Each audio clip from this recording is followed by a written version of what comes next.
Good evening everyone. यार आवाज़ सुनने की आदत है ना, तो वहाँ से आवाज़ नहीं आती मुझे, तो खैर कोई बात नहीं, गुड इवनिंग है, अच्छी बात।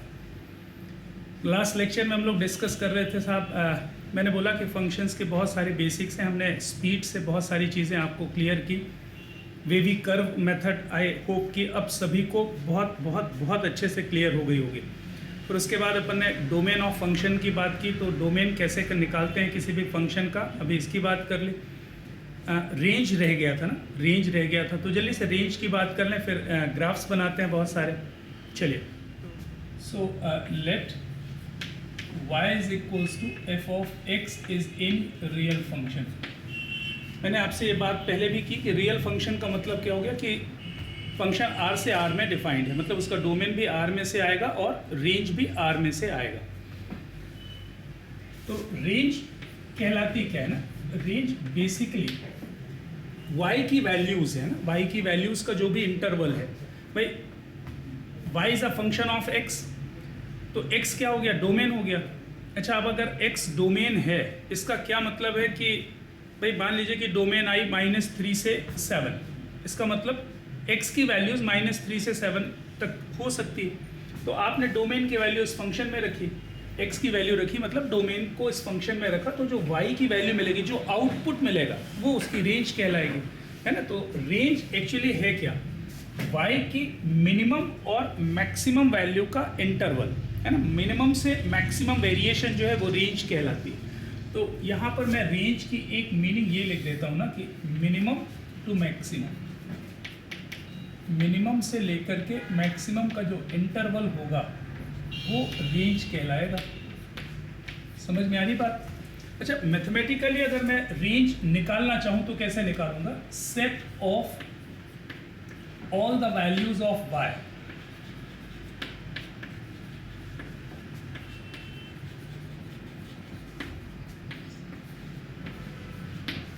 For all x belongs to domain,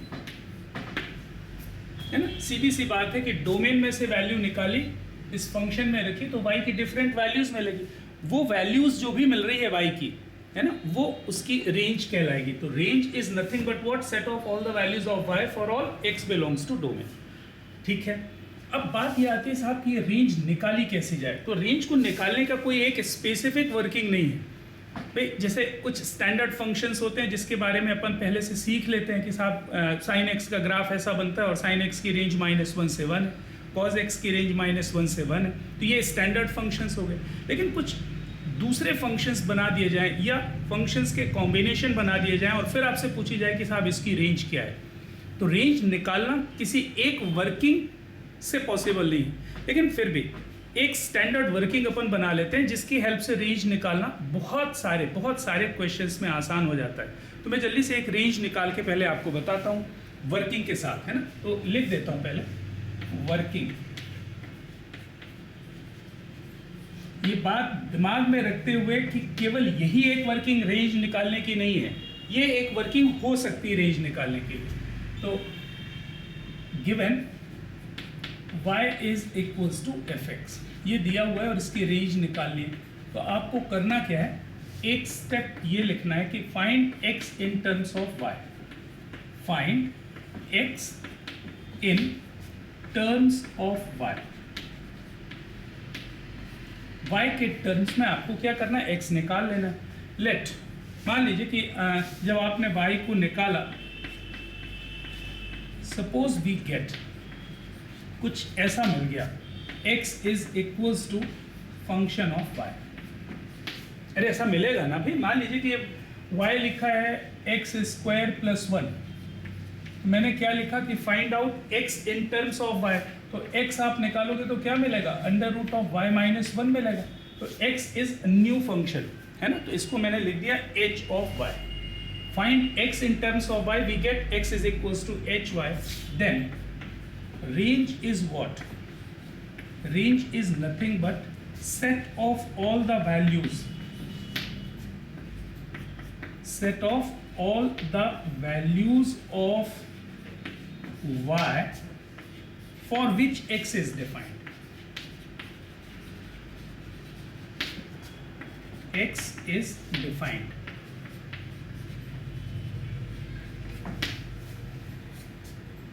इस फंक्शन से आपको y की वो वैल्यूज कलेक्ट करनी है जिसके लिए x डिफाइंड है, मतलब जिसके लिए x क्या नहीं होना चाहिए, x इनफाइनाइट नहीं होना चाहिए और x इमेजिनरी या कॉम्प्लेक्स नहीं होना चाहिए। x is defined means x not imaginary and not infinite.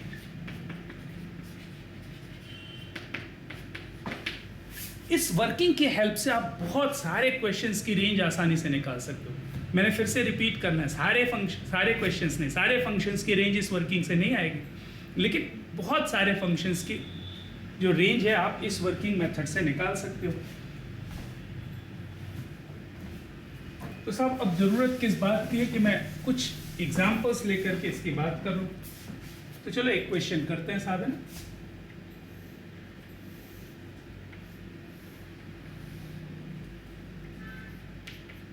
देखो y इज इक्वल्स टू, या ऐसा लिख दो, suppose there is a question f of x is equals to 3 divided by 5x minus 1। इस क्वेश्चन में रेंज निकालनी है मुझे ना। तो साहब डोमेन तो आपको दिख रहे हैं इस फंक्शन के, डोमेन क्या होगे, all the real numbers accept 1/5। भाई ये फंक्शन कब डिफाइंड नहीं होगा, जब 5x माइनस 1 0। अगर 5x माइनस 1 0 है तो x कितना है 1/5, मतलब x की जगह अगर 1/5 आएगा तो ये फंक्शन डिफाइंड नहीं होगा। बाकी सारी वैल्यूज के लिए फंक्शन डिफाइंड है। तो अगर आप बोलो तो मैं डोमेन लिख देता हूँ साहब इसकी ना। तो डोमेन कितना हो जाएगा, all the real numbers accept 1/5। अब डोमेन की बात बहुत ज़्यादा नहीं करते क्योंकि ये आपने पहले ही सीख लिया है ना कि डोमेन कैसे निकालते हैं, लास्ट क्लास में देखा है आपने। अच्छा, रेंज निकालने के लिए क्या वर्किंग है उसको फॉलो करते हैं। What is the working of the this one, कहाँ गया, हाँ, y is equals to fx ले लो और x को y के टर्म्स में निकाल लो। तो मैंने क्या करना है कि y इज इक्वल्स टू मान लिया था, that is equals to 3 divided by 5x minus 1। Find out x in terms of y, तो यहाँ से मिलेगा 5xy minus of y is equals to 3। अच्छा, यहाँ से आपको x निकालना है तो 5xy is equals to what, y plus 3, और find out x in terms of y, तो x is equals to what, y plus 3 divided by y। ये आपको मिल गया। अब रेंज कैसे निकालेंगे, set of all the values of y for which x is defined. अब आप देख लो कि x कब डिफाइंड नहीं हो रहा है भाई, x is not defined when y equals 0, मतलब y अगर 0 है तो x डिफाइंड नहीं है, बाकी कोई भी वैल्यू y की हो x हमेशा डिफाइंड है। सो what is the range of this function, इस फंक्शन की रेंज कितनी हो जाएगी, all the real numbers accept 0। तो मैं लिख देता हूं कि x is not defined, x कब डिफाइंड नहीं है, x is not defined when y is equals to 0। भाई अगर डिनोमिनेटर 0 हो जाएगा तो x डिफाइंड नहीं होगा, मतलब y इक्वल्स 0 पे x डिफाइंड नहीं है। तो किसके लिए x डिफाइंड है, all the real numbers accept 0, and that will be the range of the function. इस फंक्शन की रेंज कितनी हो जाएगी, r एक्सेप्ट 0, ये रेंज हो जाएगी।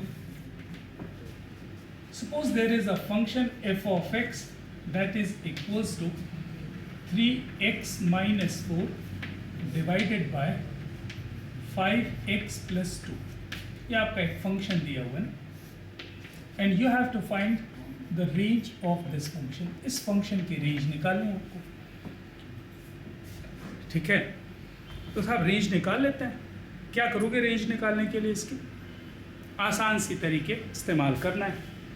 वर्किंग आपको मालूम है कि इसको मैंने y मान लेना है, तो let y is equals to what, 3x minus of 4 divided by 5x plus 2। ये आपने फंक्शन एज्यूम कर लिया। फिर नेक्स्ट स्टेप में क्या करोगे, x को y के टर्म्स में निकालना है, तो निकाल डालते हैं भाई। यहाँ से मुझे मिला 5xy plus 2y is equals to 3x minus of 4। अच्छा, यहाँ से इसको इधर शिफ्ट किया तो x कॉमन आएगा, अंदर क्या मिलेगा 5y, अरे मिलेगा ना, यहाँ से 5y minus of 3 is equals to minus of 2y minus of 4 and from here can we get x is equals to minus of 2y plus 4 whole divided by 5y minus 3. तो आपने working step ही follow किया, exactly जो working थी आपकी, क्या working थी? Find out x in terms of y, और वो आपने निकाल लिया. What is the next step? Find out x for which, sorry, find out y for which x is defined. अच्छा, क्लियर कट दिख रहा है कि x कब डिफाइंड नहीं होगा? जब ये 0 हो जाए. अगर ये 0 होगा तो y कितना आ जाएगा? 3/5. मतलब y इज इक्वल्स टू 3/5 के लिए x डिफाइंड नहीं है. तो x किसके लिए डिफाइंड है? All the real numbers accept 3/5, and that will be the range. तो मैं लिख देता हूं एक बार फिर से, x is not defined. x is not defined when 5y minus of 3 is equals to 0. That means y is equals to 3/5 के लिए फंक्शन डिफाइंड नहीं है. कौन? x डिफाइंड नहीं है. इसका मतलब क्या हुआ? What is its meaning? Range of the function is nothing but all the real numbers except 3/5. ये आपका आंसर आ जाएगा. किसी को कोई डाउट? बिल्कुल नहीं होना चाहिए, सब आप जानते हो पहले से. बस एक क्विक रिवीजन वाली बात है कि मैंने एक बार आपको रिकॉल करा देना है कि कैसे निकालते थे आप रेंज. अच्छा, यहाँ से ना, इस रिजल्ट से मुझे कुछ देखने को मिल रहा है ना, मुझे देखने को मिल रहा है कि y अगर लिखा है 3x minus 5 divided by 5x plus 2, तो इसकी रेंज में क्या नहीं है? 3/5. मतलब न्यूमरेटर में x का कोएफिशिएंट, डिनोमिनेटर में x का कोएफिशिएंट. 3/5 को छोड़ करके रेंज आती है. तो कैन वी जनरलाइज इट? इसको हम जनरलाइज कर सकते हैं. जनरलाइज कैसे कर सकते हैं? इसी तरह से यहाँ पर भी आपको सोचना है, यहाँ पर भी आपको सोचना है, इसकी रेंज क्या आ रही है? r except 0. तो यहाँ पर मैं जनरल कर देता हूँ ना, in general.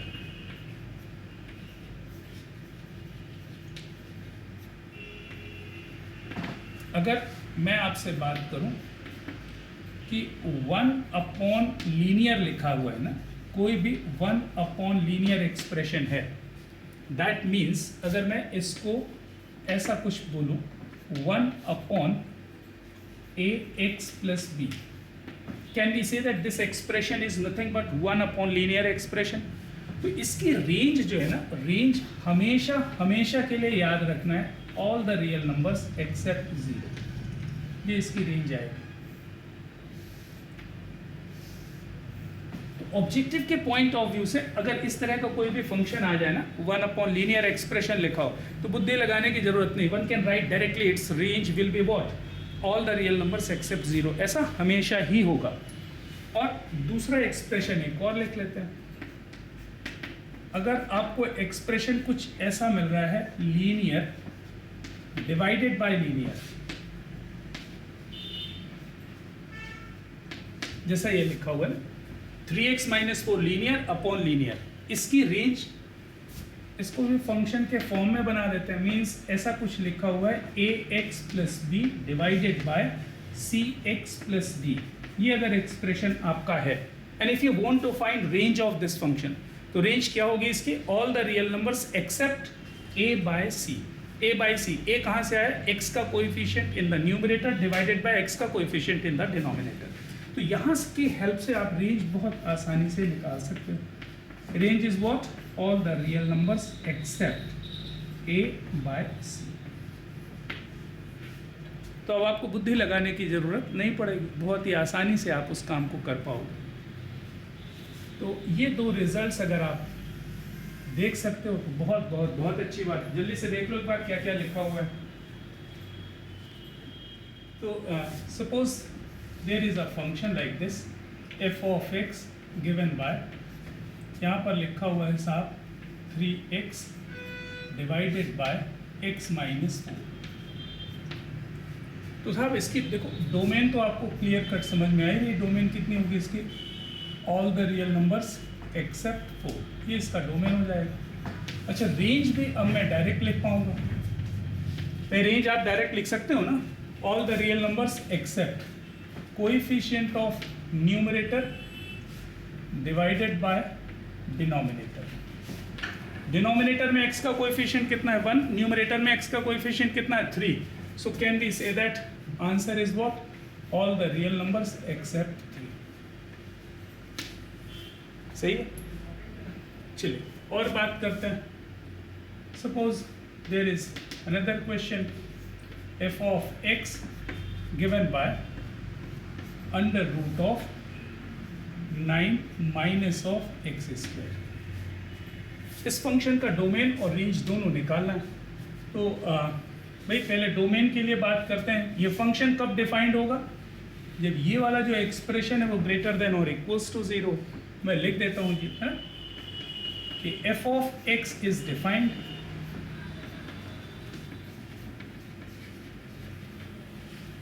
when 9 minus x square is greater than or equals to 0. अच्छा, what is its meaning? X square is minus 9 is less than or equals to 0.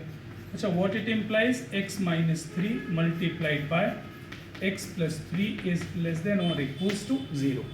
और इसकी मीनिंग तो आपको मालूम है, -3 और 3 है ना. तो लेस देन वाले में क्या बीच वाला पार्ट आ जाएगा. सो what is the domain of the function? All the real number, sorry open interval नहीं, क्लोज्ड इंटरवल -3 to 3. इसकी डोमेन आ जाएगी साहब. कंफर्म डोमेन समझ में आ गई. डोमेन कितनी आ गई? -3 to 3.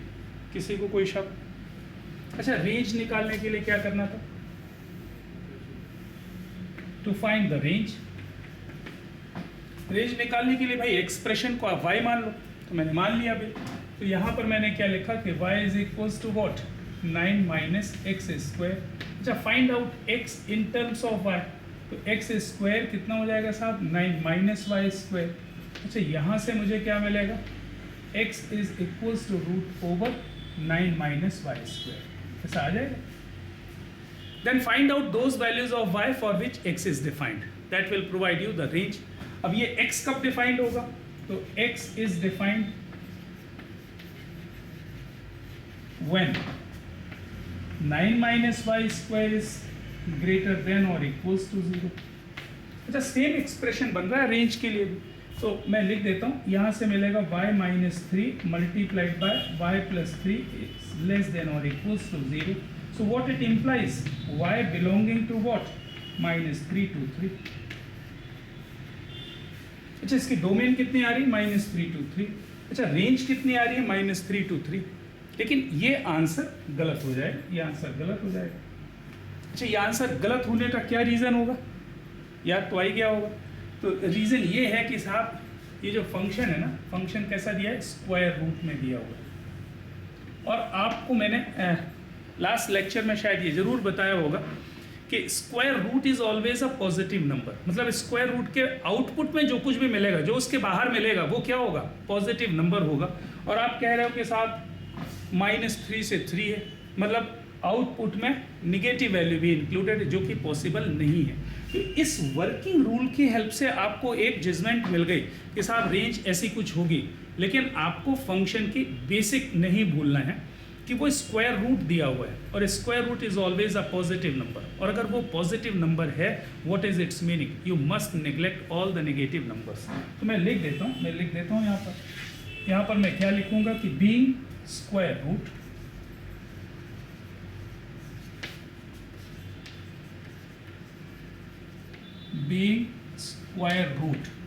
y should always be greater than or equals to 0. y की वैल्यू हमेशा ग्रेटर देन और इक्वल्स टू 0 होनी थी. अच्छा, -3 से 3 तक जा रहा है, तो नेगेटिव वाले छोड़ दो, पॉजिटिव वाले ले लो. तो 0 से 3 आपको आंसर मिलेगा. So what is its meaning? Range of the function is nothing but what? Closed interval 0 to 3. ये range of the function हो जाएगा. सही है? बहुत ही अच्छा, बहुत ही अच्छा. Note it.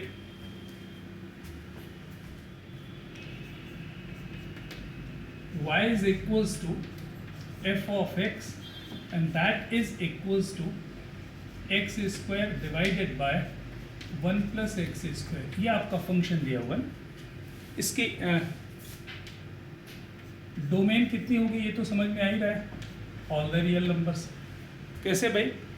भाई ये तो x की किसी भी वैल्यू के लिए डिफाइंड होगा ना भाई, डिनोमिनेटर तो कभी जीरो होगा नहीं, x की किसी भी वैल्यू के लिए डिनोमिनेटर जीरो नहीं हो सकता।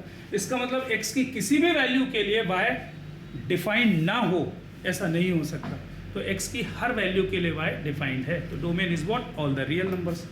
रेंज निकालने के लिए क्या करना है भाई? ये y दिया हुआ है, क्रॉस मल्टीप्लाई करो और क्या है, find out x in terms of y। तो मैंने ये लिखा था y plus y x square, और ये हो गया साहब एक्स स्क्वायर। अच्छा, यहाँ से क्या मिल रहा है? एक्स स्क्वायर कॉमन ले लो तो 1 minus y is equals to y हो जाएगा। अरे इसको इधर शिफ्ट कर दिया भाई, y plus y x square equals x square, इसको इधर शिफ्ट किया, एक्स स्क्वायर बाहर ले लिया तो 1 माइनस वाई। अच्छा, यहाँ से मुझे समझ में आ रहा है कि x is equals to what? Under root of y upon 1 minus y. x की ये वैल्यू आ गई। अच्छा, अब आपको क्या निकालना है कि find out y for which x is defined. x की वो वैल्यूज y की वो वैल्यूज निकालनी है जिसके लिए x डिफाइंड है। तो मुझे ये समझ में आ रहा है कि x डिफाइंड कब होगा? जब स्क्वायर रूट के अंदर की ये सारी वैल्यू जो भी दिया हुआ है, स्क्वायर रूट के अंदर की जो फोटो है वो ग्रेटर देन और इक्वल्स टू 0 होगा तो x डिफाइंड होगा। तो निकाल देखते हैं अपन, है ना। तो x इज डिफाइंड, कब डिफाइंड होगा भाई? x is defined when y upon 1 minus y is greater than और इक्वल्स टू 0। ठीक है। अब साहब वेवी कर्व की कहानी आ जाती है सामने। वेवी कर्व की कहानी क्या बोलता है कि साहब जितने भी फैक्टर्स हैं उसमें कोएफिशिएंट को पॉजिटिव कर लो तो वो स्टैंडर्ड फॉर्म हो जाता है। तो इसमें तो ये साहब नेगेटिव टाइप का दिख रहा है y का कोएफिशिएंट, इसको पॉजिटिव बना लेते हैं साहब, है ना। इसको पॉजिटिव कर लिया तो कैसे करेंगे? y divided by y minus 1 is less than और इक्वल्स टू 0। ये आपका हो जाएगा। अच्छा, तो क्रिटिकल पॉइंट्स को प्लॉट करते बनता है? बिल्कुल बनता है। Critical point is what? 0। Critical point is what? 1। मैंने स्टैंडर्ड फॉर्म में रिड्यूस कर लिया है तो मुझे कुछ सोचने की जरूरत है क्या? ना। इसको क्या लूंगा? पॉजिटिव। इस रीजन को नेगेटिव, ये रीजन पॉजिटिव। डिजाइन बना दूं? बना दो, बना दिया। अच्छा, फिर इक्वलिटी साइन है, इसका मतलब क्रिटिकल पॉइंट से इंक्लूड होने चाहिए। किसको छोड़ के? डिनोमिनेटर वाला क्रिटिकल पॉइंट लेने की परमिशन नहीं है। मतलब आप 1 को नहीं ले सकते, बट यू कैन इंक्लूड 0। अच्छा, लेस देन का मतलब कौन सा पार्ट? ये वाला part. So can we say that range of the function is what? Closed interval 0 to open interval 1। भाई ये y बिलोंगिंग टू आएगा ना, y की वैल्यू कितनी आएगी? 0 से 1। तो ये आपका फंक्शन हो गया। कोई डाउट? अच्छा, लेस देन क्यों किया समझ में आ गया? यहाँ पे ग्रेटर देन है, -1 से मल्टीप्लाई किया तो इनइक्वालिटी रिवर्ट हो गई, ये आपकी रेंज आ गई। बहुत अच्छा है ना, बहुत ही अच्छा। तो एक क्वेश्चन और करते हैं अपन। f of x that is equals to x divided by 1 plus x square, इसकी रेंज निकाल के बतानी आप। तो उम्मीद करते हैं कि ये आपसे बनता है और जल्दी करके बताओ फटाफट। तो इस क्वेश्चन को कैसे करना है ना, इस क्वेश्चन को कैसे करना है मैं आपको याद दिलाता हूँ कि y इज इक्वल्स टू आपने ले लिया साहब x divided by 1 plus x square. कुछ भी नया नहीं करना है, कुछ भी एक्स्ट्रा ऑर्डिनरी नहीं करना है, जो वर्किंग है उसको फॉलो करना है। उसने बोला कि साहब x निकालो y के टर्म में, चलो निकाल के देखते हैं भाई। तो यहाँ से मुझे क्या मिला कि y plus x square y is equals to x। अच्छा, इसको मैं कुछ ऐसा लिख दे रहा हूँ, y x square minus of x plus y is equals to 0। और इसको मैं कंसीडर कर ले रहा हूँ क्वाड्रेटिक इक्वेशन। क्या कंसीडर कर ले रहा हूँ? क्वाड्रेटिक इक्वेशन इन x में क्वाड्रेटिक इक्वेशन दिख रहा है ना भाई, ax square plus bx plus c equals 0, है ना। तो x मिल जाएगा क्वाड्रेटिक के फॉर्मूले से। तो यहाँ से मुझे क्या मिलेगा? x is equals to what? Minus b means 1 plus minus under root b square minus of 4a into c minus 4y² divided by 2y। सही है, बिल्कुल सही है। अच्छा, यहां से मुझे निकालना था वो मैंने निकाल लिया, x को y के टर्म्स में निकाल लिया। अच्छा, x को y के टर्म्स में निकालने के बाद क्या करना था? Find out those values of y for which x is defined. ये मुझे बताओ, ये x कब डिफाइंड होगा?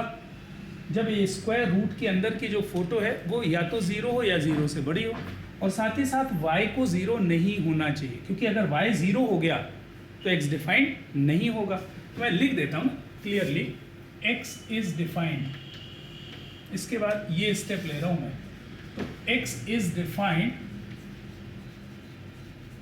When 1 minus 4y² that should be greater than or equals to 0 and y should not be equals to 0। अब इसको solve कर लेते हैं सब, सॉल्व कर लेते हैं।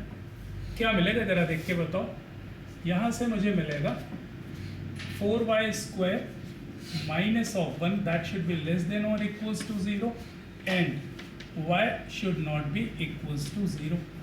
अच्छा, यहाँ से क्या मिलेगा? फैक्टर्स बना लेते हैं साहब, है ना। 2y minus 1 multiplied by 2y plus 1 that should be less than or equals to 0 and y should not be equals to 0। अच्छा, तो क्रिटिकल पॉइंट्स क्या आ रहे हैं? -1/2 एंड +1/2, और लेस देन है मतलब बीच वाला पार्ट।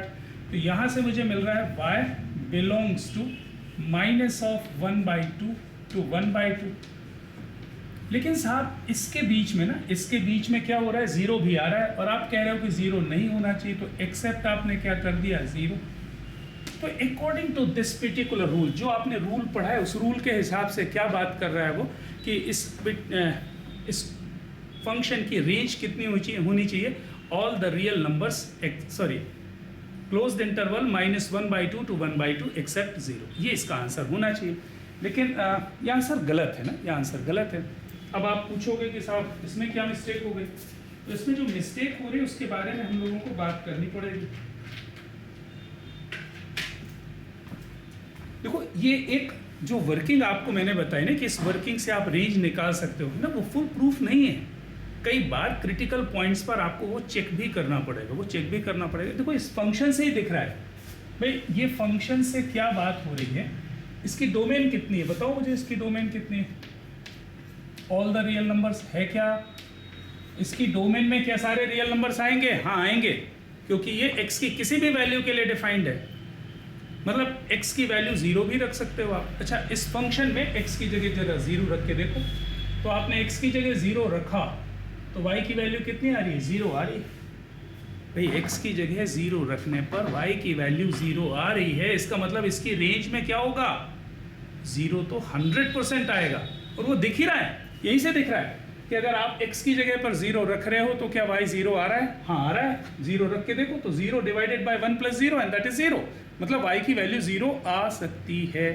दैट मीन्स ये जो वर्किंग मेथड ने आपको बेवकूफ़ बना दिया ना, आपको बेवकूफ़ बना दिया। उसने बोला कि साहब 0 इंक्लूड नहीं होगा, लेकिन 0 इंक्लूड हो रहा है।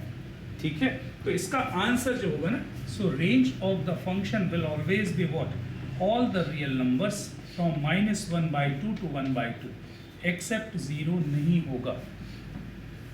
तो ये जो कुछ एक्सेप्शनल पॉइंट्स आपको कभी कभी दिखेंगे, इसके बारे में आपको बात करनी भी पड़ेगी, इसके बारे में आपको चेक करके देखना भी पड़ेगा कि क्या ऐसा हो सकता है कि नहीं हो सकता। मैं जो बोल रहा हूँ समझ पा रहे हो?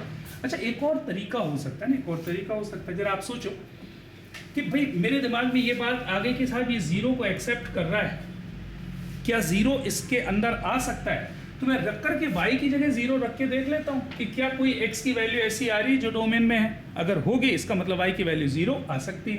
तो मैंने यहाँ पे रख के देखा ना, रख के देखा, तो इसमें मैंने y की जगह पर 0 रखा। तो जरा y की जगह 0 रखने पर हो क्या रहा है? 0 is equals to x divided by 1 + x², और यहाँ से मुझे मिल रहा है x इज इक्वल्स टू 0। और ये बिलोंग्स टू डोमेन है कि नहीं? ये जो x 0 आया ये डोमेन में है कि नहीं? इसका सीधा सा मतलब ये हुआ कि जब डोमेन में से आप x की वैल्यू 0 निकाल के फंक्शन में रखोगे तो फंक्शन की वैल्यू 0 आएगी। इसका मतलब इसकी इसकी रेंज में 0 इंक्लूड होगा, तो इंक्लूडेड 0 मैं यहाँ पर लिख दे देता हूँ, है ना, 0 must be included.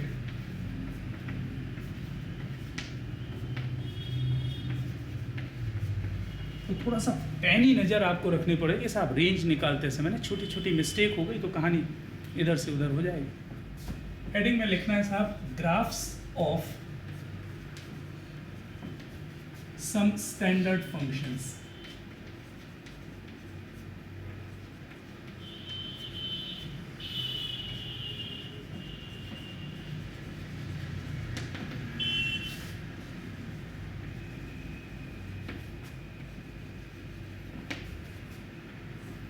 with their domain and range।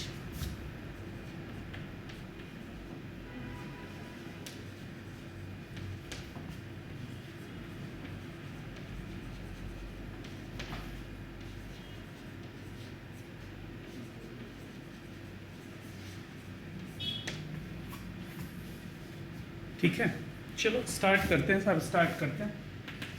देखो दुनिया में जितने भी फंक्शंस हैं ना उनको 3 कैटेगरी में बांटा गया है। एक कहलाता है एल्जेब्रिक फंक्शन और दूसरा कहलाता है transcendental function. Transcendental function the functions which are not algebraic. ऐसे फंक्शंस जो एल्जेब्रिक नहीं है वो ट्रांसीडेंटल कहलाते हैं, मतलब ट्रिग्नोमेट्रिक फंक्शन हो गया, लॉगरिदमिक हो गया, exponential.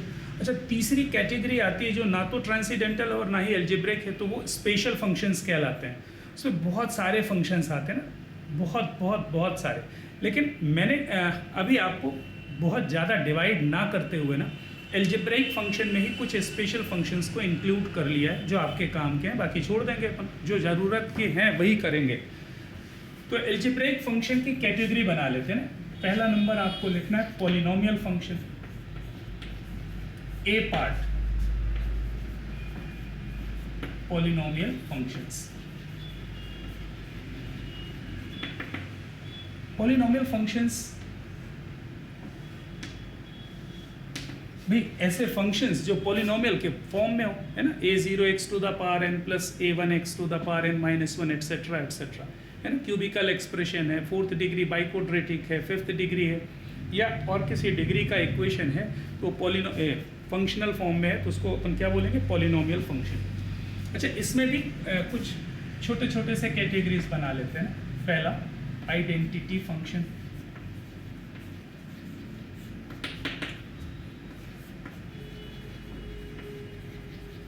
What is the meaning of identity function है, इसकी डेफिनेशन।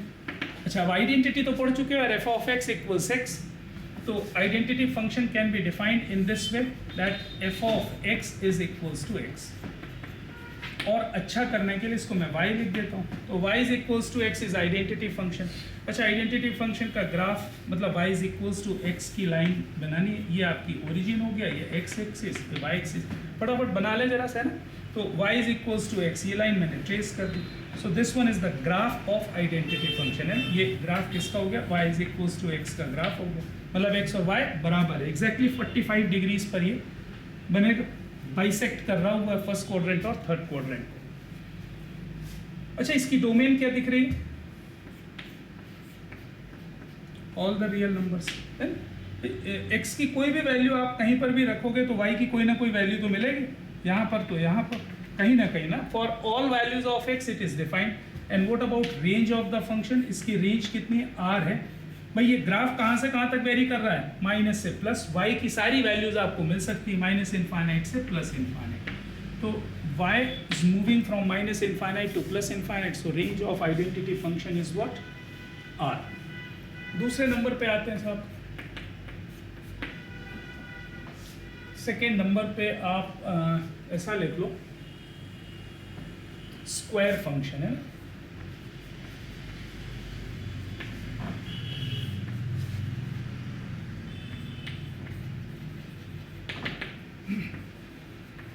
देखो, जो बहुत ज़्यादा बेसिक हैं, जो आप पहले पढ़ चुके हो, उनको बहुत जल्दी जल्दी लिख लेना और जल्दी जल्दी आगे बढ़ जाएंगे, है ना। फिर जो नए फंक्शंस आएंगे जिसके बारे में आप नहीं जानते, उसमें थोड़ा सा डिटेल पे रुक जाएंगे और डिटेलिंग करेंगे उसकी, है ना। तो स्क्वायर फंक्शन नाम से क्या दिख रहा है, स्क्वायर फंक्शन को कैसे आप डिफाइन कर पाओगे?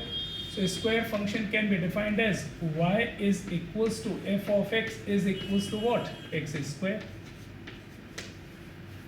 अच्छा, f of x is equals to x square मतलब x square is equals to y, है ना, अपवर्ड डायरेक्टेड पैराबोला बनेगा। तो ये पैराबोला कुछ ऐसा बनेगा,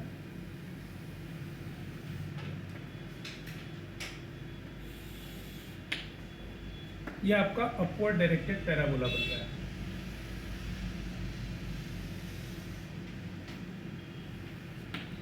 ये y ओरिजिन x। तो ये साफ साफ समझ में आ रहा है कि साहब x की किसी भी वैल्यू के लिए ये डिफाइंड है। ग्राफ से दिख रहा है ना कि x की किसी भी वैल्यू के लिए डिफाइंड है। x पॉजिटिव होगा तो भी डिफाइंड है, x नेगेटिव होगा तो भी डिफाइंड है, और अगर x जीरो है तो भी y की कोई ना कोई वैल्यू तो मिल ही रही। वो यहाँ से भी दिख रहा है कि for it is defined for all the values of x। So domain of this function is what, r। अच्छा, रेंज क्या दिख रही है इसकी? रेंज ऑफ द फंक्शन है ना, range of the function zero से लेकर के इनफाइनाइट तक है ना, जीरो से इनफाइनाइट। निगेटिव y की कोई भी वैल्यू आ नहीं रही। वैसे भी दिख रहा है कि क्वाड्रेटिक है, क्वाड्रेटिक कभी भी नेगेटिव तो होगा नहीं। मतलब आउटपुट में, इसके आउटपुट में जो भी वैल्यू आएगी वो क्या आएगी, पॉजिटिव आएगी। तो range is what, zero to infinite. इसकी मीनिंग समझ में आती है ना, रेंज जीरो टू इनफाइनाइट मतलब y की वैल्यू जीरो से इनफाइनाइट के बीच में है। रेंज मतलब y, x मतलब क्या, डोमेन। अच्छा, इसमें थोड़ा सा कुछ ऐसा लग रहा है कि एक दो चीज़ें और भी कर लेते तो बेहतर है ना। ऐसा कर लेते हैं, जरा देखो आप।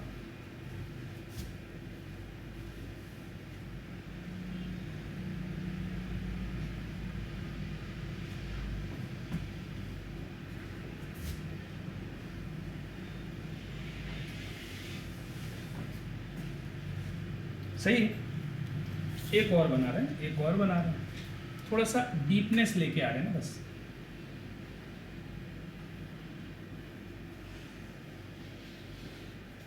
ऐसा बना दिया, बहुत अच्छा ना भी बने तो एक फील लेके बस आ जाए यहाँ पर। देखो ये तो कन्फर्म है, ये जो वाइट वाला आपने बनाया था ना, वाइट वाला, ये किसका ग्राफ है, एक्स स्क्वायर का है ना। अच्छा, ये जो बीच वाली जो लाइन है ना, ये x टू द पावर 4 का है, y is equals to x to the power 4, even powered लिखा है बस। और ये जो एक और लाइन बाहर वाली जो लाइन है, ये x टू द पावर 6 का है। यहाँ पर भी यही कहानी है ना, आउटर फील्ड वाला जो है वो क्या है, एक्स स्क्वायर, ये बीच वाला क्या है, x टू द पावर 4, और फिर ये बना हुआ है x टू द पावर 6। अच्छा, इनका इंटरसेक्शन पॉइंट अगर मैं निकालना चाहूँ, आई होप कि आपको इतनी बात तो समझ में आती है।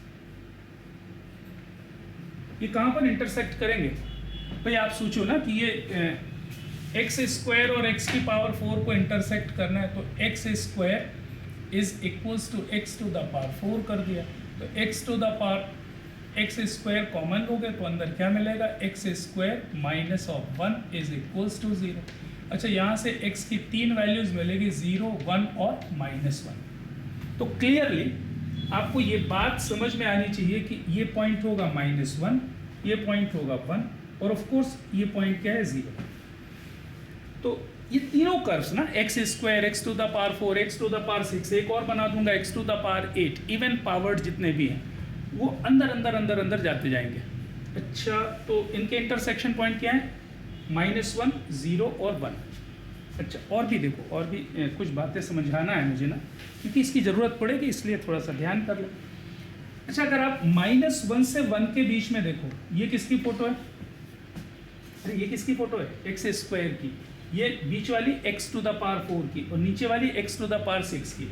मतलब अगर x की वैल्यू -1 से 1 है, तो x स्क्वायर की value x to the power 4 की वैल्यू से ज़्यादा है, और x टू द पावर 4 की value x to the power 6 की वैल्यू से ज़्यादा है। तो क्या मैं इसमें एक ऐसा रिजल्ट लिख सकता हूँ ना कि clearly x square is greater than x to the power 4, and x to the power 4 is greater than x to the power 6 for all x belonging to -1 to 1। Open कर लो, ओपन, इक्वलिटी नहीं ले रहा हूँ, ऐसा कर लेता हूँ। अगर मैं इसको क्लोज कर दूंगा तो यहाँ पर इक्वलिटी साइन भी लेके आ जाऊंगा।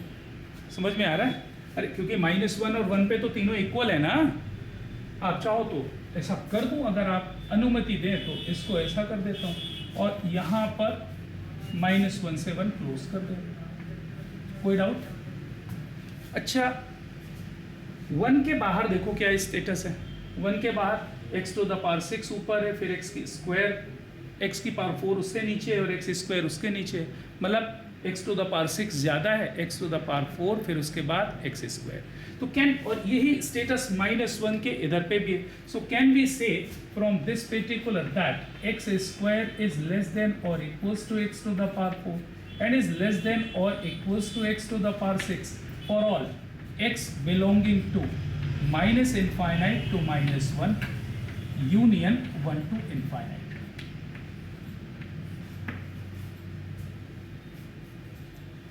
इसकी ज़रूरत आपको जब हम लोग डेफिनेट इंटीग्रल पढ़ेंगे ना, डेफिनेट इंटीग्रल, तो डेफिनेट इंटीग्रल में एक ऑब्जेक्टिव के पॉइंट ऑफ व्यू से हम लोग एक आर्टिकल पढ़ते हैं, एस्टिमेशन ऑफ इंटीग्रल, है ना, इंटीग्रल का एस्टिमेशन। तो उस पॉइंट ऑफ टाइम पे हम आपको ये याद दिलाएंगे कि इसकी ज़रूरत पड़ती है ना, इसकी ज़रूरत पड़ती है आपकी। अच्छा कॉमन सेंस भी वैसे तो देखो बहुत ही आसान सा है कि -1 से 1 के बीच की कोई भी वैल्यू लोगे, जैसे मान लीजिए आपने 1/2 ले लिया, तो सीधी सी बात है 1/2 का स्क्वायर 1/2 के होल 4 से बड़ा होगा और 1/2 का होल 4 1/2 के होल 6 से बड़ा होगा। अच्छा 1 के बाहर जैसे जाओगे तो डायरेक्टली प्रोपोर्शनल हो जाएगा। ये तो कॉमन सेंस भी है, लेकिन ग्राफिकली दिख भी रहा ना, ऐसा देख लें तो बेहतर है। चलो नोट इट। तो पहले अपन ने क्या क्या पढ़ लिया साहब? अभी आइडेंटिटी फंक्शन पढ़ा, आइडेंटिटी के बाद आपने स्क्वायर फंक्शन पढ़ा, नाउ क्यूबिक फंक्शन है।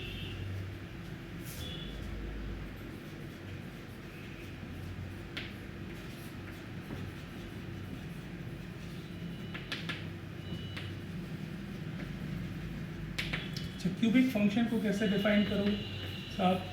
भाई क्यूबिक फंक्शन को कुछ इस तरह से डिफाइन करते हैं कि y is equals to f of x and that is equals to x cube. ये आपका क्यूबिक फंक्शन है साहब। फोटो बना लें इसकी? अच्छा तो बना लो भाई, जब बनाने की इच्छा है तो ज़रूर बनाएं। ऐसा कुछ बनता है, ऐसा, ये ओरिजिन है x एक्सिस y एक्सिस। अच्छा तो दिख रहा है इसका डोमेन क्या होगा? डोमेन तो ऑल द रियल नंबर्स दिख रहा है। Domain is what? All the real numbers. भाई सबके लिए डिफाइंड है। और रेंज क्या होगी? All the real numbers. अच्छा आपको मैंने कभी पहले लिखवाया भी होगा, बताया भी होगा कि अगर कोई भी ऑड डिग्री पॉलिनोमियल है उसकी रेंज हमेशा दिमाग में रख लें कि उसकी रेंज हमेशा -इनफाइनाइट से इनफाइनाइट होती है, ऑल द रियल नंबर्स। और इवन डिग्री जो पॉलिनोमियल होगा उसकी रेंज कभी भी पूरी R नहीं हो सकती, R में से तो होगी लेकिन कंप्लीट R नहीं होगा, उसकी रेंज हमेशा निगेटिव तो होगी नहीं, है ना, तो उसकी रेंज कभी भी R नहीं होगी और डिग्री पॉलिनोमियल की रेंज हमेशा हमेशा R होगी। ठीक है। अच्छा इसमें भी एक आध तो बना लें और क्या, x टू द पावर 5 बना लेते हैं जरा ना, x to the power 5, x to the power 5 ऐसा कुछ घूमेगा,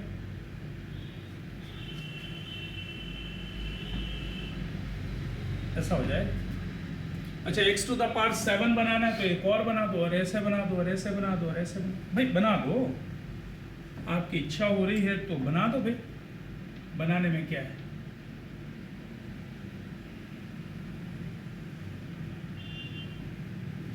ऐसा बना दो ना। अच्छा तो ये ओरिजिन है।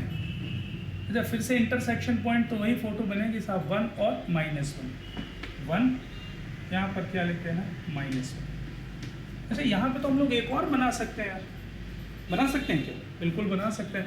आप चाहो तो y is equals to x ठोक दे यहाँ पे, है ना, आप बोलो तो y is equals to x बना दें, ये ऐसा जाएगा कि y is equals to x हो गया, ये आपका एक्स क्यूब हो गया, ये x टू द पावर 5 हो गया, x टू द पावर 7 हो गया, ऊपर x फिर x क्यूब फिर x5 फिर x7, इस साइड पे उल्टा हो जाएगा। अच्छा तो मैं केवल यहाँ की बात कर लूँ ना, 0 से 1 में अगर मैं बात करूँ तो x बड़ा होगा, फिर x क्यूब फिर उससे फिर x7। अच्छा, और 1 से ज़्यादा पे उल्टा कर दूँ, ऐसा कर लेते हैं, सेम साइड नेगेटिव पे भी हो जाएगा। तो मैं यहाँ पे ऐसा लिख सकता हूँ, ऐसा लिख सकता हूँ, क्या लिख सकता हूँ, x इज़ ग्रेटर देन और इक्वल्स टू एक्स क्यूब। अच्छा, x cube is greater than और equals to x5, x5 is greater than और equals to x to the power 7 etcetera for all x belonging to कहाँ से कहाँ पर 0 से 1 की मैं बात कर रहा हूँ। लेकिन जैसे ही मैं यहाँ से बाहर निकलूँगा ना, 1 से आगे जाऊँगा ना, तो ये उल्टा हो जाएगा, x इज़ लेस देन और इक्वल्स टू एक्स क्यूब कर दो, इज़ लेस देन और equals to x to the power 5 is less than और equals to x to the power 7 for all x belonging to 1 to ∞। तो आधे segment में लिया है, बाकी तो आप समझते ही हो, जो चीज़ 0 से 1 के लिए, -1 से 0 के लिए भी एग्जैक्टली वही फॉलो होगी। ठीक है, तो कनेक्ट कर लोगे ना, कनेक्ट कर लोगे।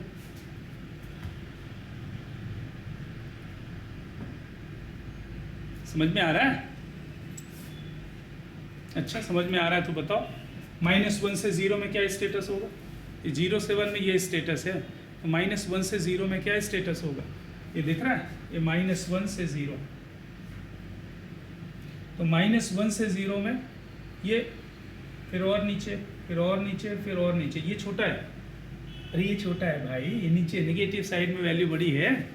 बात समझ में आ रही? ठीक, और आगे बढ़ते हैं साहब। तो ये हम लोगों ने ग्राफ बनाई है किसका? पॉलिनोमियल फंक्शन में 2-3 बातें अपन ने देख ली। चलो रैशनल फंक्शन पे आ जाते हैं। What is the meaning of rational function? B section है ना, रैशनल।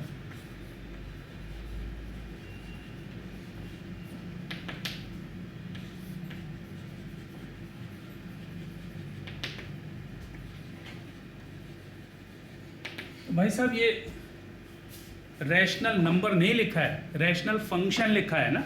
रैशनल फंक्शन कैसा होगा?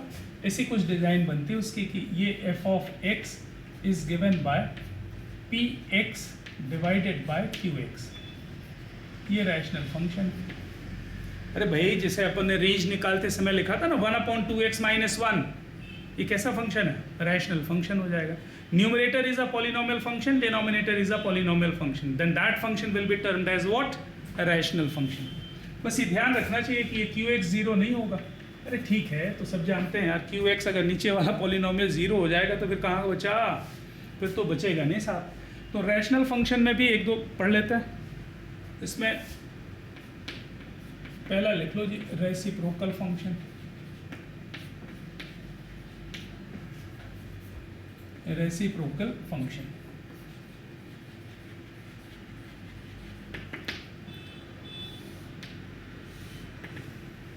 रेसिप्रोकल फंक्शन को कैसे डिफाइन करना है? y is equals to f of x and that is equals to k by x।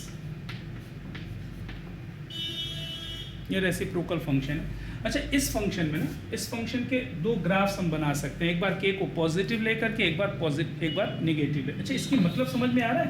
y is equals to k by x लिखा है, इसका मतलब क्या लिखा है कि x इंटू वाई का प्रोडक्ट क्या है? k है। अच्छा, आप जरा सोचो कि मैंने ये ग्राफ बनाया, इसका ग्राफ ऐसा बनता है, ओरिजिन x एंड y। लेकिन ये आपको समझ में आना चाहिए कि कौन सा केस है ना, ये केस है when k is greater then 0। ये जो k है ये पॉजिटिव नंबर है। अच्छा, आप ऐसे बताओ जरा सा, अगर k पॉजिटिव नंबर है इसका क्या मतलब है कि x और y दोनों पॉजिटिव होंगे, और अगर k नेगेटिव होगा तो x और y दोनों नेगेटिव होंगे। तो k पॉजिटिव वाला केस लिया है तो x और y दोनों पॉजिटिव लेंगे, तो x और y दोनों पॉजिटिव कहाँ होते हैं? फर्स्ट क्वाड्रेंट में। तो ग्राफ कहाँ पर आ गया? फर्स्ट क्वाड्रेंट में। और x y का प्रोडक्ट पॉजिटिव है, इसका मतलब x और y नेगेटिव भी हो सकते हैं, तो x और y नेगेटिव कहाँ पर होंगे? थर्ड क्वाड्रेंट में। तो यहाँ पर ग्राफ आ गया, कोई डाउट? अच्छा, तो इसका दूसरा वाला ग्राफ कैसे बनेगा? जब x इंटू वाई नेगेटिव होगा, k को नेगेटिव ले लेंगे, ये ओरिजिन x और ये y। तो साहब ये बना दिया मैंने, यहाँ पर ये बना दिया। This one is the graph of the reciprocal function. Now this time k should be what? Smaller than 0. k की वैल्यू 0 से छोटी दिख रही। अच्छा, के नेगेटिव है, जीरो से छोटा होना मतलब क्या, नेगेटिव। तो x into y, product is negative. अगर प्रोडक्ट नेगेटिव है तो ग्राफ कहाँ पर आएगा, या तो सेकंड में या फोर्थ में, क्योंकि यहाँ पर x नेगेटिव y पॉजिटिव और यहाँ पर x पॉजिटिव y नेगेटिव। भाई product is negative, what is its meaning, कोई एक नेगेटिव है और दूसरा क्या होगा, पॉजिटिव होगा। तो these are the two graphs for the reciprocal function. अच्छा इसकी डोमेन कोई बता दो यार जरा, तो डोमेन इसकी क्या है, and what is the domain, all the real numbers except 0। अरे जब 0 होगा x तो क्या फंक्शन डिफाइंड है ना, इसका मतलब क्या हुआ, डोमेन r एक्सेप्ट 0। ग्राफ से भी दिख रहा है साहब, x की वैल्यू अगर 0 रखोगे तो y कहाँ पहुँच गया, नॉट डिफाइंड। अच्छा तो रेंज इस फंक्शन की कितनी, रेंज भी r एक्सेप्ट 0 है। y की वैल्यू कभी भी 0 नहीं आ सकती ना भाई, y की वैल्यू 0 नहीं आ सकती। आपको भरोसा ना हो तो रख के देख लो कि y की वैल्यू 0 आएगी क्या। भाई आप रखो y की जगह 0, नहीं रखो, y की जगह 0 रखा तो 0 इज इक्वल्स टू कितना हो गया, k बाय x। अब भाई इसको मल्टीप्लाई कर रहे हो या इसको इधर लिख दो, तो x इज इक्वल्स टू क्या लिख दिया मैंने, k बाय 0, और ये डिफाइंड नहीं है। अरे बात समझ में आ रही, इसका मतलब y की वैल्यू 0 नहीं हो सकती। ग्राफ से भी दिख रहा है कि कभी भी y 0 को अप्रोच नहीं कर सकता ना, माइनस इनफाइनाइट टू इनफाइनाइट होगा एक्सेप्ट 0। नंबर 2 लिख लो इस पर, और ये अपन लिख लेते हैं साहब, y is equals to f of x that is equals to k by x square.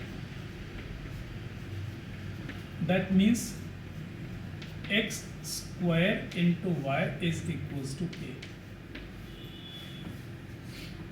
अच्छा x तो हमेशा ही पॉजिटिव होगा। अरे x पॉजिटिव का मतलब x की वैल्यू अगर नेगेटिव आप लोगे भी, अगर x की वैल्यू आप नेगेटिव लोगे तो भी x स्क्वायर तो पॉजिटिव होगा। कहानी केवल किस पे डिपेंड करती है, y पे। तो मैं इसके भी केसेस बना लेता हूँ, एक k पॉजिटिव एक k नेगेटिव।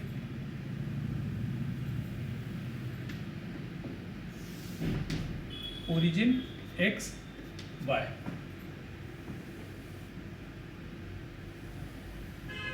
ये के पॉजिटिव का केस हो गया। किसका केस है, के पॉजिटिव। अच्छा के पॉजिटिव अगर है, मान लीजिए के पॉजिटिव है, आप खुद से सोच लो कि के पॉजिटिव है तो y को तो पॉजिटिव ही होना पड़ेगा ना, क्योंकि एक्स स्क्वायर तो खुद में पॉजिटिव है, और के अगर पॉजिटिव है और एक्स स्क्वायर पॉजिटिव है तो इसको सेटिस्फाई करने के लिए y को क्या होना पड़ेगा, पॉजिटिव। इसलिए मैंने y को पॉजिटिव ही लिया है, ठीक है। और एक दूसरा केस बना लो, दूसरे केस में क्या होगा,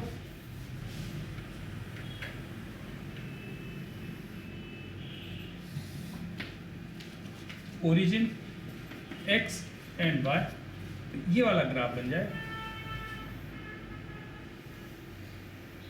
ये ग्राफ हो जाएगा, this one is the graph when k is smaller than 0।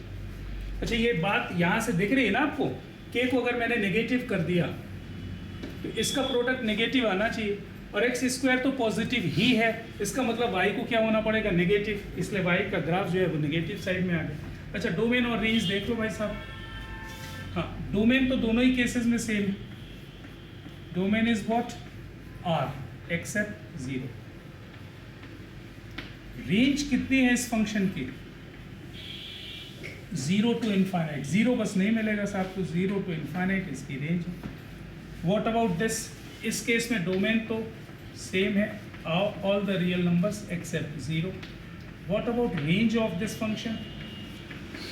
अरे इस फंक्शन की रेंज दिख रही है, all the negative values except 0, मतलब कहाँ से कहाँ तक, माइनस इनफाइनाइट से 0 तक, माइनस इनफाइनाइट से 0 तक open interval. So what is its range? Minus of infinite to 0 open. Hopefully graph तो बना ही लिया होगा। मूविंग टू नेक्स्ट, तो ये अभी एल्जेब्राइक फंक्शन का पहला पार्ट आपने किया ना, ए वाला पार्ट पॉलिनोमियल फंक्शन, नहीं बी वाला पार्ट भी कर लिया आपने, रैशनल फंक्शन। एक और आ जाते हैं जल्दी से सी पार्ट में। तो सी सेक्शन में जो ग्राफ इरेशनल फंक्शंस,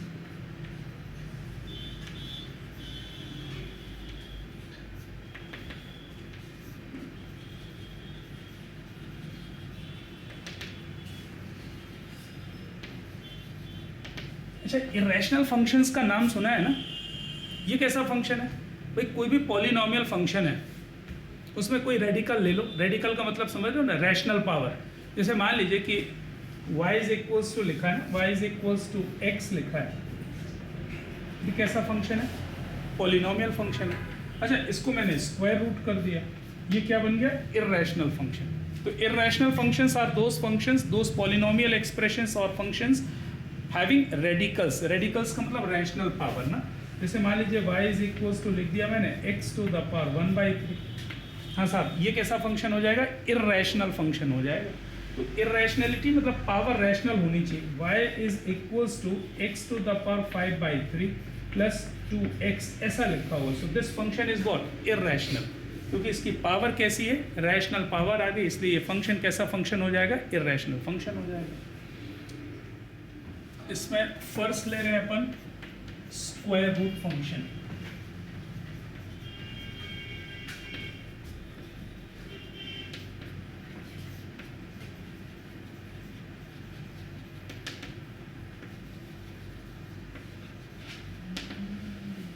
देखो स्क्वायर रूट को जब अपन डिफाइन करें ना, तो स्क्वायर रूट ऑफ एक्स से अपन डिफाइन करते हैं जनरल फॉर्म में। इसको ऐसा लिखते हैं y is equals to f of x that is equals to root x. ये लिखा हुआ है, ये स्क्वायर रूट फंक्शन है।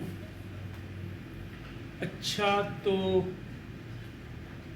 इस फंक्शन की डोमेन दिख रही है आपको? अरे ये फंक्शन कब डिफाइंड होगा भाई? जब x की वैल्यू या तो 0 हो या 0 से बड़ी हो। तो डोमेन ऑफ द फंक्शन कितना दिख रहा है? 0 टू इनफाइनाइट। 0 टू इनफाइनाइट बोले तो r प्लस यूनियन 0। ये मैंने आपको पहले ही लेक्चर में बता दिया ना, बार बार बोलने की जरूरत नहीं। r plus union 0 means what? 0 to infinite close. अच्छा, इसकी रेंज,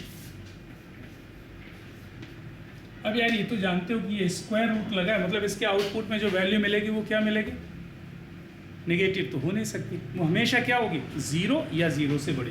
तो रेंज भी उसकी कितनी है? 0 से लेके इनफाइनाइट। अगर आप इसका ग्राफ बनाना चाहते हो ना, ग्राफ बनाना चाहते हो तो मैं ग्राफ बना देता हूँ भाई। देखो इसका ग्राफ बनाने वाले बहुत बार ऐसा ग्राफ बनाते हैं ना, ऐसा ग्राफ बनाते हैं। यहाँ पर लिखा हुआ है y is equals to root x, ठीक है? तो उसको क्या करते हैं? स्क्वायर कर देते हैं दोनों साइड पे। तो मैंने भी स्क्वायर कर दिया, तो क्या हो गया? Y square is equals to x आ गया। अच्छा, y square is equals to x क्या है? Right handed parabola. तो राइट हैंडेड पैराबोला बना देते हैं ना सर, बस बना दिया राइट हैंडेड पैराबोला।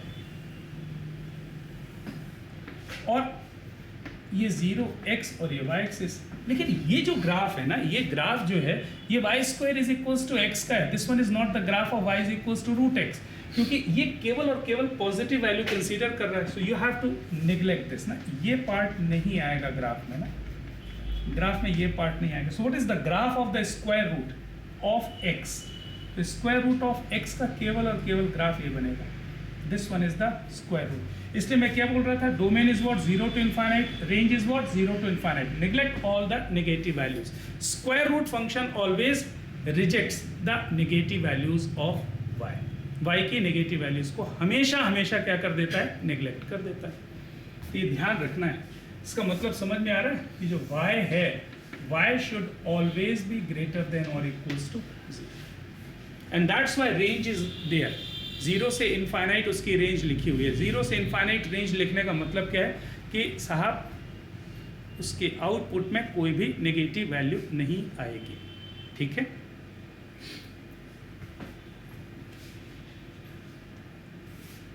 कोई डाउट? तो ये स्क्वायर रूट फंक्शन जो है ना, वो बहुत बहुत बहुत आसानी से आप कनेक्ट कर पाओगे। इसकी बहुत ज़्यादा ज़रूरत पड़ने वाली है ना, इस पर थोड़ा और ज़्यादा ध्यान देने की ज़रूरत है। पुरानी चीज़ें एक बार रिकॉल करो। और वैसे तो मैंने फिर से बता ही दिया कि स्क्वायर रूट फंक्शन में कोई भी वैल्यू नेगेटिव नहीं होगी, y की कोई वैल्यू नेगेटिव नहीं होगी। अच्छा, पहला स्क्वायर रूट है तो दूसरा एक और पढ़ लेते हैं भाई, क्यूब रूट फंक्शन है। अच्छा, ये क्यूब रूट फंक्शन क्या होगा? क्यूब रूट फंक्शन, ये क्या बोला है? अच्छा, क्यूब रूट फंक्शन कुछ ऐसा होगा, इसकी डेफिनेशन होगी y is equals to f of x is equals to x to the power 1/3, है ना। या फिर आप इसको ऐसा भी लिखते हो, ऐसी वाली डिज़ाइन बनाते हो स्क्वायर रूट टाइप की, और यहाँ पर 3 लिख देते हो। इसका मतलब क्या हो जाता है, क्यूब रूट ऑफ x। सही। ग्राफ डोमेन बहुत ही आसानी से आप इसको कनेक्ट कर पाओगे। मुझे ऐसा लगता है कि आप इसको ऐसा बनता है, ऐसा, ये square root sorry cube root of x है। This one is origin, this one is x, this one is y।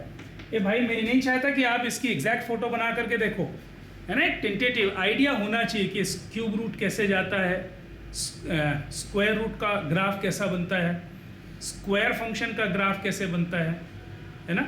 इस सब चीज़ों में अवेयरनेस आपको होनी चाहिए। अच्छा, इसकी डोमेन कोई बता दो यार, डोमेन कितनी दिख रही? मुझे तो R दिख रही है ना, R दिख रहा है। अच्छा, और इसकी रेंज कितनी दिख रही है साहब? रेंज कितनी है इसकी? R।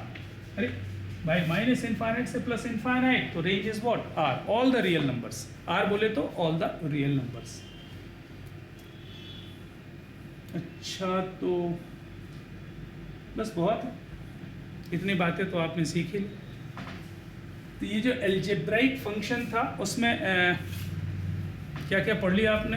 पॉलिनोमियल फंक्शन देख लिया, रेसिप्रोकल देख लिया, नहीं, पॉलिनोमियल के बाद आपने रैशनल देखा, रैशनल के बाद आपने इरेशनल देखा। एक नंबर डालें d, इसमें लिख दें आप स्पेशल फंक्शंस।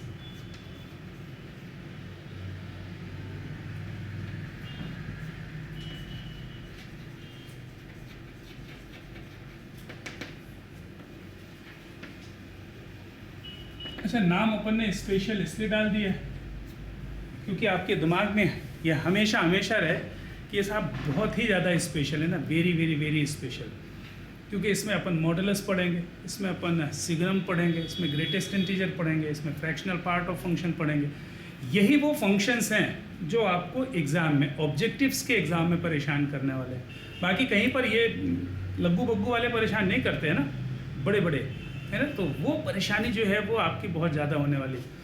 तो होपफुली उसके लिए मुझे एक लेक्चर की ज़रूरत और पड़ेगी, और नेक्स्ट लेक्चर में हम उसको कंप्लीट करेंगे, स्पेशल पार्ट को, है ना। मिलते हैं नेक्स्ट लेक्चर, टाटा।